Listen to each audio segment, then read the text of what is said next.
Chapter 20. Flight to the Heavens.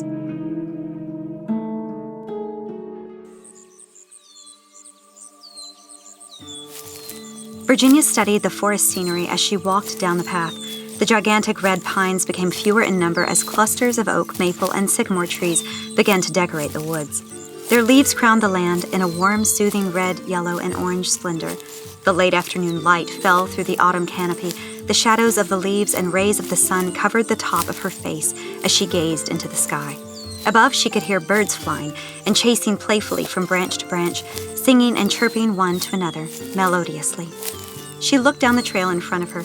Charles was now leading the way with Nathaniel and Tristan behind her. The ground was covered with leaves and a few scattered buttercups flavoring the sight of the earth. The trail they were on was no more recognizable than a deer trail. If not for her three companions, she would never have known that this was the trail that led to the City of Gaal. Virginia slipped her thumbs underneath the straps of her backpack and hoisted her bag. This is it. She looked back into the sky, the grounds around her, and again at the path in front. These are the last steps of my journey. Just another day or two, and I'm there. Charles came to a stop. Virginia, Nathaniel, and Tristan all stood still. Is something wrong, Charles? Asked Virginia. It was not until Charles turned around that she could see the smile on his face. Nope, he said. Everything's just fine. We will make camp here for tonight. Nathaniel and Tristan removed their satchels and weapons and laid them against a large oak tree close to the trail. Charles walked over and placed his satchel and sword next to theirs. Virginia kept holding on to the straps of her backpack, longingly gazing into the west. Through the tree branches, she could see two big twin mountains, appearing to be possibly their next obstacle to overcome, but the peaks themselves were still a few miles away. Virginia, said Charles. Virginia turned around and looked at Charles. Is everything all right? He asked. Virginia glanced at the distant mountains and then back at him. Will we cross over these mountains? Between them, actually. The path will lead us straight through them, and just beyond is the City of Gaal. How far beyond the mountains is the city? Oh, not far at all. You will be able to see it as soon as we pass through the mountains. Virginia looked back into the west. Then how much further is it from where we are to the city? Less than a day's journey. We should be there before nightfall tomorrow. She turned around and looked back at Charles. Then shouldn't we press on now and make it through the night? Charles shook his head. Sadly, no, it's not safe. But why not? After all, the forest phantoms did not follow us across the bridge. What else could possibly be out there? Charles looked to his left and right. More than I would dare to challenge after nightfall. Virginia rolled her eyes. Like what? Bandits and thieves? Charles looked her in the eye. Yes, actually. Virginia's eyes widened, and she looked around her in the woods with a different perspective than before. Charles walked over and placed his hand on her shoulder. It's all right. We will be fine. Tristan, Nathaniel, and I will take turns throughout the night keeping watch. Nothing will harm you. Virginia smiled and lowered her head. Hey, Soaring Eagle, said Nathaniel. Charles turned around. Yes? Tristan and I are going to collect firewood. We'll be back shortly. Sounds good. Nathaniel and Tristan walked into the woods, vanishing out of sight into the younger trees growing on the forest floor. Virginia looked up into the tree branches. The sound of birds flapping their wings and singing caught her attention. Above her and Charles were two bluebirds chasing each other. They would fly from branch to branch, playfully enjoying one another. A few seconds passed, and they flew off into the sky beyond the canopy. Virginia sighed and walked over to the tree where Charles, Nathaniel, and Tristan laid their belongings and sat down. She looked up into the sky again and saw two more birds flying and hopping from tree branch to tree branch. She took a deep breath and let it out through her nose. She smiled and closed her eyes again. Hey, said Charles. Virginia looked up at him. Yeah? I have an idea, he said. He took her hand and pulled her off the ground. Come with me. Charles led her back to the trail. Together they continued into the west. Where are we going? She asked. You'll see, replied Charles. After a few minutes of walking, the trail led them into a large open meadow in the heart of the woods with grass that grew waist-high. The mountains in front of them could be seen clearer than before, and Virginia could see that distant, rigid terrain carried on to the north beyond, expanding into more mountains than just the two she had initially seen. Charles led Virginia into the grass a few steps and then came to a halt. Letting go of her hand, he took a few more steps. Charles, what are you doing? She asked. Just a moment, he said. He knelt on the ground. The grass barely covered the top of his head. He raised his hands to the sky and lowered his head.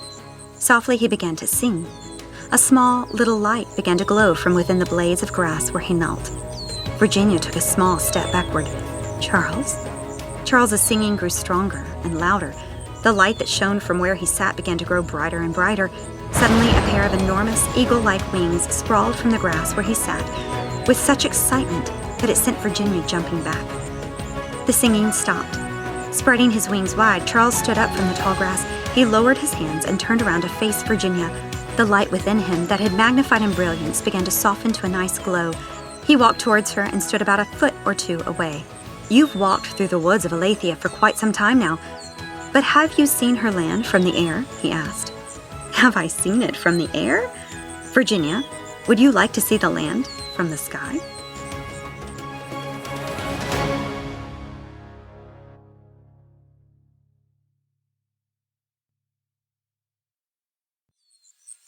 "Would I like to what?" Charles took a step closer to her. "Would you like to fly?" Virginia looked at the powerful wings on his back. "You mean, like, leave the ground?" Charles laughed. "Yes, flying in the air off the ground. Would you like to?" Virginia stumbled and stuttered her words. Well... She looked up into the blue sky, and at the last hour of sunlight falling behind the mountains, she caught a glimpse of two birds flying together into the sunset. Her quivering mouth began to soften and ease. "You really want to, don't you?" he asked. Virginia looked back at him. The redness of the setting sun fell upon his face.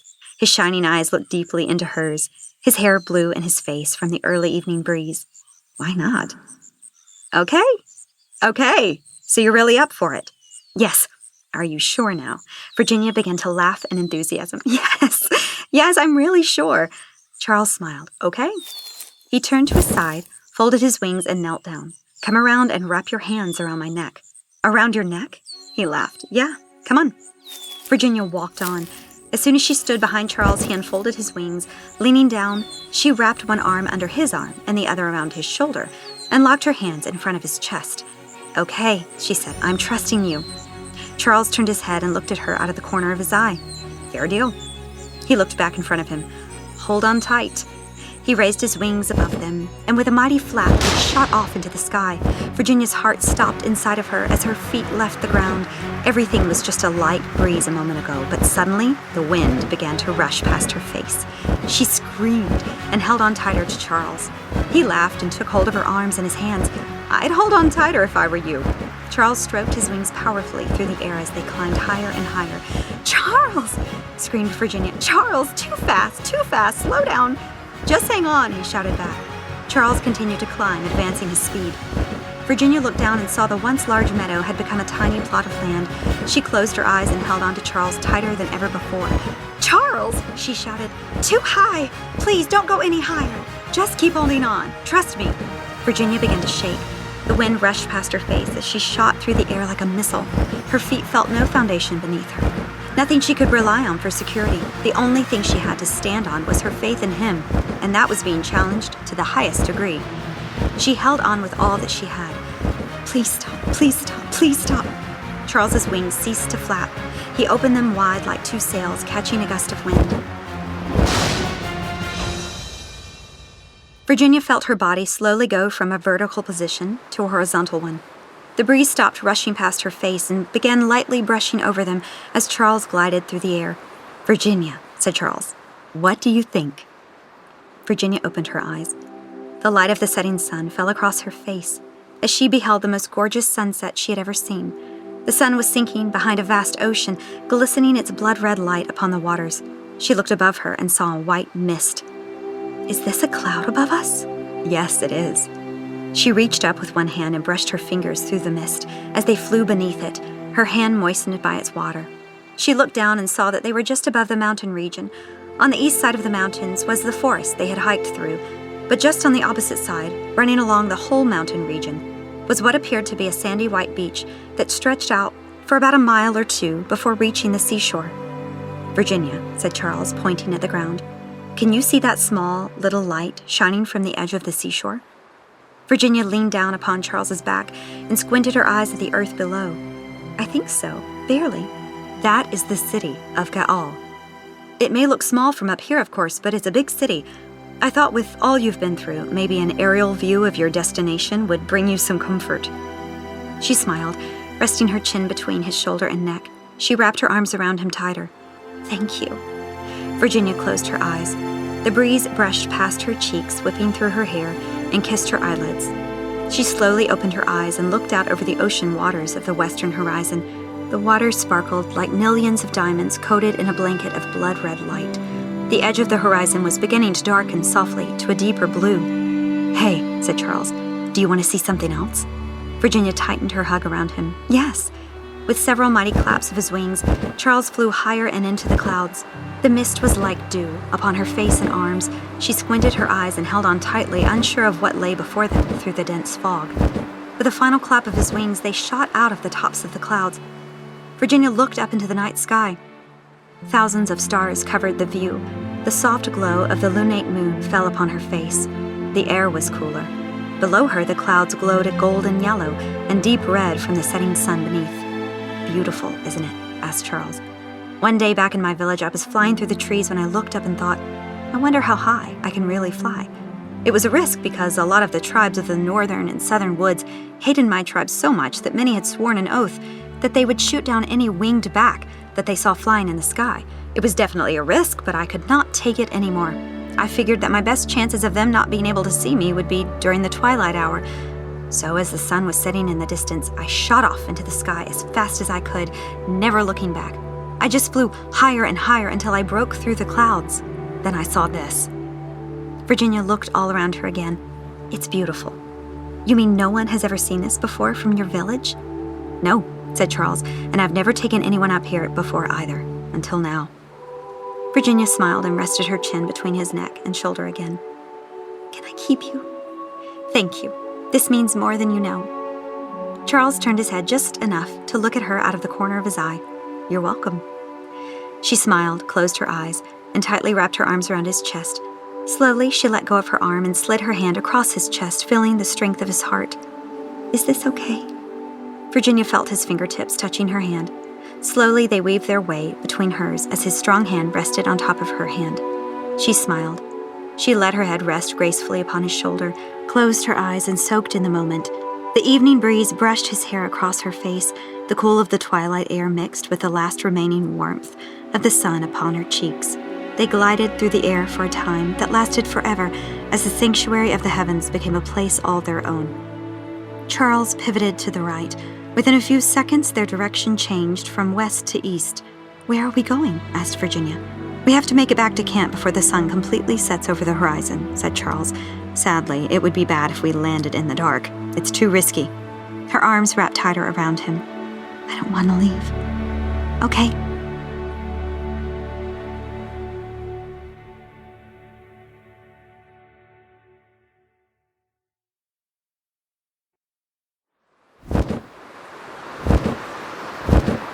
Charles folded his wings in closer, and their speed began to pick up.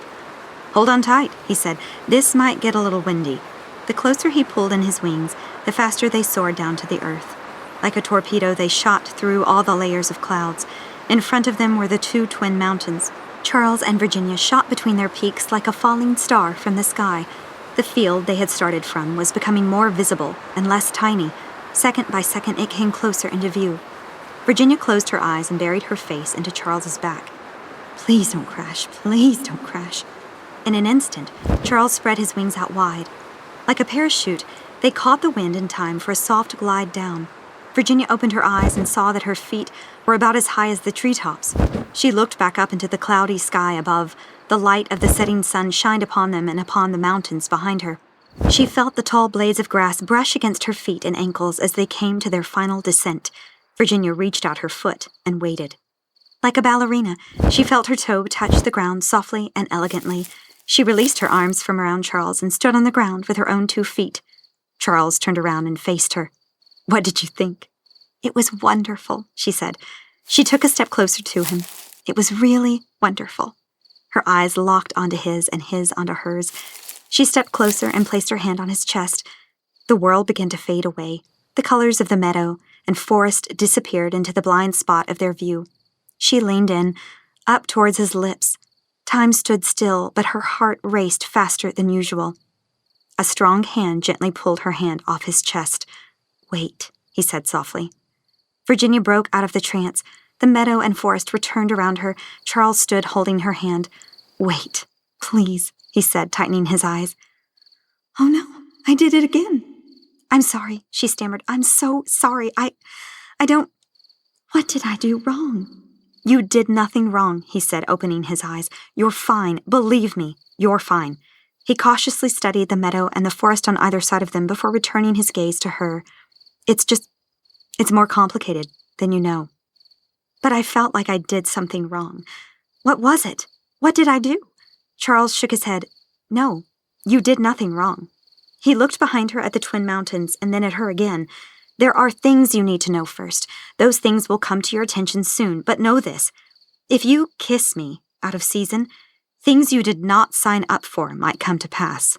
It's deeper than you think, Virginia." What is he talking about? It's just a kiss. Then why do I feel like I still did something wrong? Charles took both of her hands in his and held them gently. "You didn't. You're fine. Be free from guilt." Virginia looked into his eyes and saw only warmth. "You're sure?" Charles smiled. "Yes, I'm positive." Virginia smirked and breathed deeply. "Okay, but then why all of the... It will make sense. Once we reach the City of Gaal, I believe. I hope." Virginia turned her head sideways. "This better be one heck of a city we're going to." Charles laughed. "Oh, it is."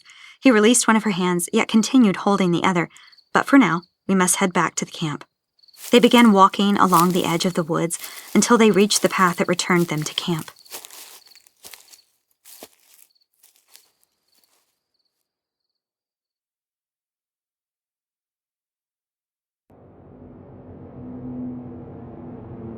Aniatha held on to the choke collar of the massive forest phantom as it carried her like a horse through the woods. Several other phantoms followed close behind. They ran so fast that anyone in the woods who saw them only got a minor glimpse before they were out of sight. Aniatha held her face close to the wolf's back, covering her head and eyes from the rushing wind. The phantoms ran out of the woods and slowly stopped in the center of a barren field. "We're here," said the wolf that carried Aniatha. Aniatha looked at the large structure in front of her, its walls of huge brick, scaled 60 feet high and stationed in between two tall, dark mountains that were approximately 2 miles apart from each other. A fortress that looked like an ancient cathedral sat in the center of the massive stretch of wall. It had 6 towers that soared over 500 feet tall and were decorated with skull heads and gargoyles. Crows and vultures circled above the top of its spires. A portcullis barred its front entrance, and a lowered wooden drawbridge stretched across a moat. The clouds over the valley in which it sat were dark black, coating the land in a deathly gloom. Aniatha slid off the werewolf's back and stood on the ground. "Come with me, Dark Cry," she said, walking across the drawbridge. "Make yourself presentable and tell the others to wait out here." A thick black cloud fumed around Dark Cry, engulfing him out of sight. The groaning of a monster growling in pain and the shifting of bones echoed from the mist. The black cloud vanished, and out stepped Dark Cry in his Native American wardrobe and hooded trench coat. He looked back at the other wolves behind him. "Stay here and wait for us," he said, extending his palm. The other phantoms turned around and laid down on the dead earth beneath them. They remained motionless like statues. Their green eyes glowed like marbles in the evening darkness as they watched for any movement in the valley. Dark Cry threw his hood over his head, turned around, and followed his princess across the bridge. As they crossed over to the other side of the moat, they stepped on a short brick path leading to the portcullis's front. Beyond the barred gate stood 2 soldiers, each holding a spear in his hand, posted on either side of the entrance. "Let us in," said Aniatha. "And just who are you?" asked the guard posted to the left. Aniatha reached out her hand and squeezed it into a fist. The soldier dropped his spear and fell to his knees, gripping his chest with both hands. He looked up at the woman as he drew his last breath and collapsed to the ground. Aniatha lowered her hand and looked at the other guard. "Anyone who does not recognize and bow before their princess deserves to die. Now open the gate." The remaining guard placed his fist to his chest and bowed. "My princess, Aniatha, forgive me." He looked up at the guard posted on the wall. "Tell them to open the gate." The portcullis slowly cracked open. Aniatha walked through, followed shortly by Dark Cry. In front of them were 2 enormous wooden doors. Aniatha grabbed the large metal door knocker and gave 3 hard knocks. Both doors swung open. Dark Cry and Aniatha stepped inside. The entrance opened into a giant sanctuary of white marble floors and 6 strong pillars that stretched 60 feet high, supporting the massive Gothic ceiling above. On either side of the room were 2 individual doors that were wooden and shaped like the one at the front entrance.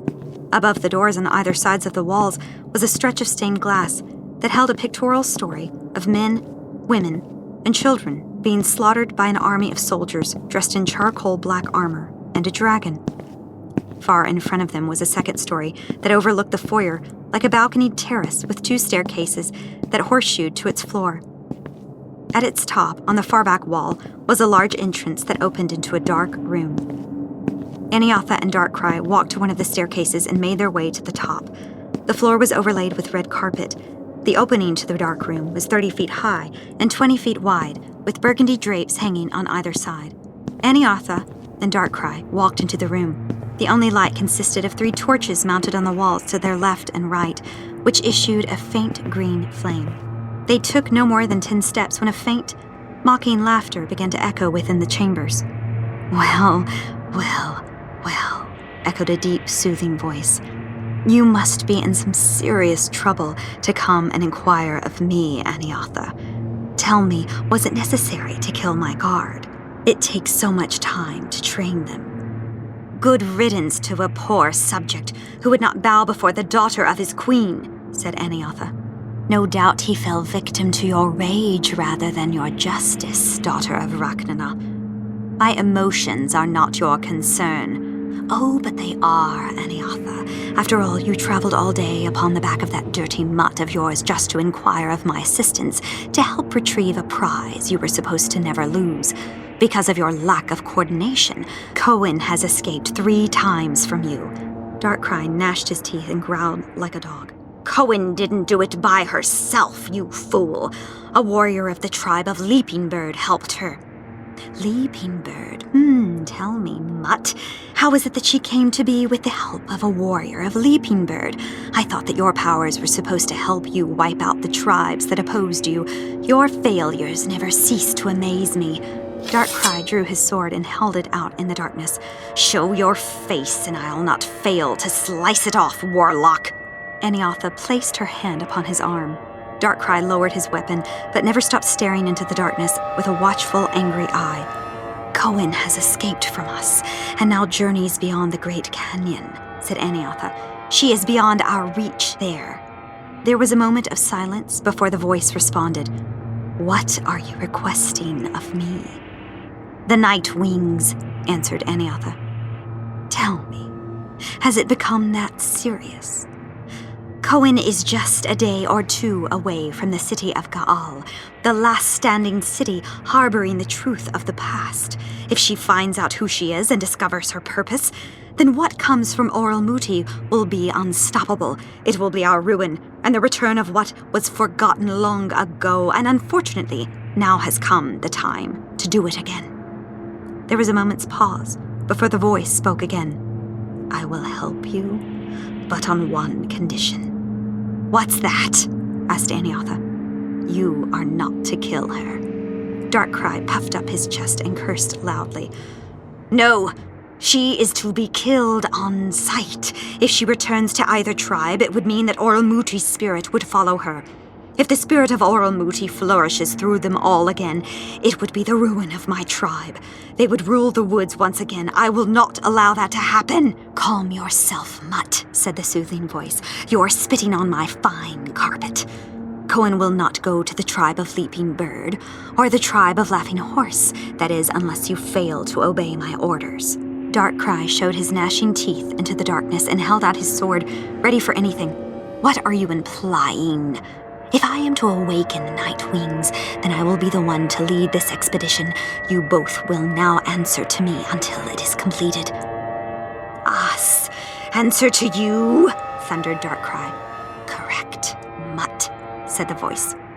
Darkcry's eyes fired open in raging anger. He lifted his sword and charged into the shadows.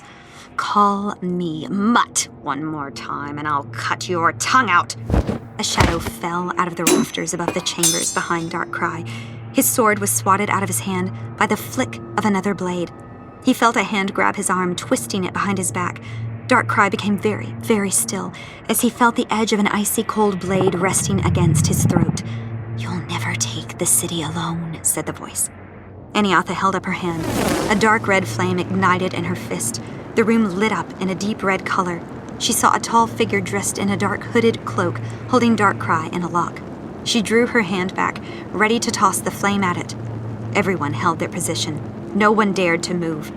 The sound of slow clapping echoed in the large chamber, followed by a deep, amused laughter. "Good," echoed the voice. "I still see you have your fiery spirit, Aniatha, but you still are not quick enough." Darkcry's eyes were wide open. He saw no one, but heard the man's voice as if he were standing 5 feet in front of him. "You see, Mutt," continued the voice in front of Darkcry. "People spend so much time barricading the front door that they fail to notice what goes unseen behind them from the back door." A faint image suddenly began to form right in front of Darkcry's eyes. It was like a transparent outline of a man. Color began to bleed out upon the figure slowly, a burgundy cloak with golden fabric laced about the ends of its sleeves and train became visible. Long silver hair fell across his chest, and a pair of bright yellow eyes formed deep within the shadows of his hood. "And that is the door I come in," he continued. "I observe them carefully. I lie and wait for my chance. Then I come in and give them what they want. Now as for Cohen, I will offer her another solution to her problems, and she will take it. Believe me, she will take it. If she does not, then she will be put to death. If it comes down to that, my dear Mutt, I will let you have the honor of killing her." The man held out his hand, and as he did, the color of his eyes dissolved from yellow into a soft blue. "Do we have an agreement?" Darkcry looked out of the corner of his eye, hoping the person behind him would not slice his throat at his next move. Slowly he reached out and shook the man's hand. "Agreed." The man looked behind Darkcry, at the thing holding him in an arm lock. "You have done well. Now release him." Darkcry's arm was set free, and the knife was removed from his throat. He traced his fingers across the front of his neck and looked. No blood. He turned around and looked up at the tall, dark beast that wore a black cloak and hood. Within the shadow of its hood, he could see a pair of cold, yellow eyes glaring at him. A soft, deep hiss was heard with every breath it took. Its skin was gray, slightly scaly, and shriveled, as if it drained for life. Clammy hands with long, sharp, chipped fingernails hung from the end of its tattered and torn black sleeves. Its feet were more like talons, and behind them was a pair of large, unfolded wings that dragged upon the ground like a cape. Both its feet and wings were in the likeness of a bat. It sheathed the dagger in its bony hand, back behind its cloak. "Mutt," said the man, "do you know what this is standing before you?" Darkcry stared into the dark shadow before him, with deathly fear constricting the life from his body. "A nightwing." "Have you ever seen one before?" Darkcry stood frozen in fear. "No, not this close, anyway." "Your ancestors were very familiar with them, fought alongside them, they did, in the wars of old. The City of Gaal has not seen them in over 1,800 years. The tribes of Earthstars said that they carried the bite of death itself, those that drain the life." With the clap of its wings, the hooded demon soared to the ceiling, catching one of the rafters with its taloned feet. Hanging upside down, the cold monster wrapped its leathery wings around its body like a cocoon and rested in the shadows. "And they are very obedient to me," continued the man. Aniatha let down her hand, and the dark flame dissolved. "If you are to lead this expedition, then I presume you have a way of at least taking Cohen." "Indeed, I do," said the man as he walked past them. Without a word said, Aniatha and Darkcry followed the man in the red cloak. They all walked down the stairs and back to the white marble floors. The man in red led them to one of the doors on the far left side of the sanctuary. The guards on either side opened the doors as the three passed through and into a dark opening. Their surroundings no longer looked like the architect of the fortress, but a hall hewed out of a rocky mountainside which tunneled deep into the earth. They all walked down until they heard water crashing like waves against the rock, echoing in the darkness. Upon reaching the final step, Aniatha and Darkcry saw torches to their right, illuminating half of a massive cave and the surface of water coming from the river outside the mouth of the cave. Harbored inside was a fleet of ships, with sailors about their decks, continuing their work in quietness. "That smell," said Darkrai. "It's strong." "You're more alert and focused now, mutt," said the man in red. "You smell my troops." "And where are they? I don't see them." The man in red looked up at the ceiling of the cave. Darkrai followed his gaze, and it was then that he saw the whole ceiling covered in what looked like thousands upon thousands of cocoons, swaying back and forth, unfolding their wings and hissing like thousands of snakes. "Ready the ships!" shouted the man in red to the sailors. His orders echoed throughout the arena, and the sailors scrambled to his demands. "Mutt, fetch your troops waiting outside the wall and bring them down here along with us," he said. "We have one stop to make along the way."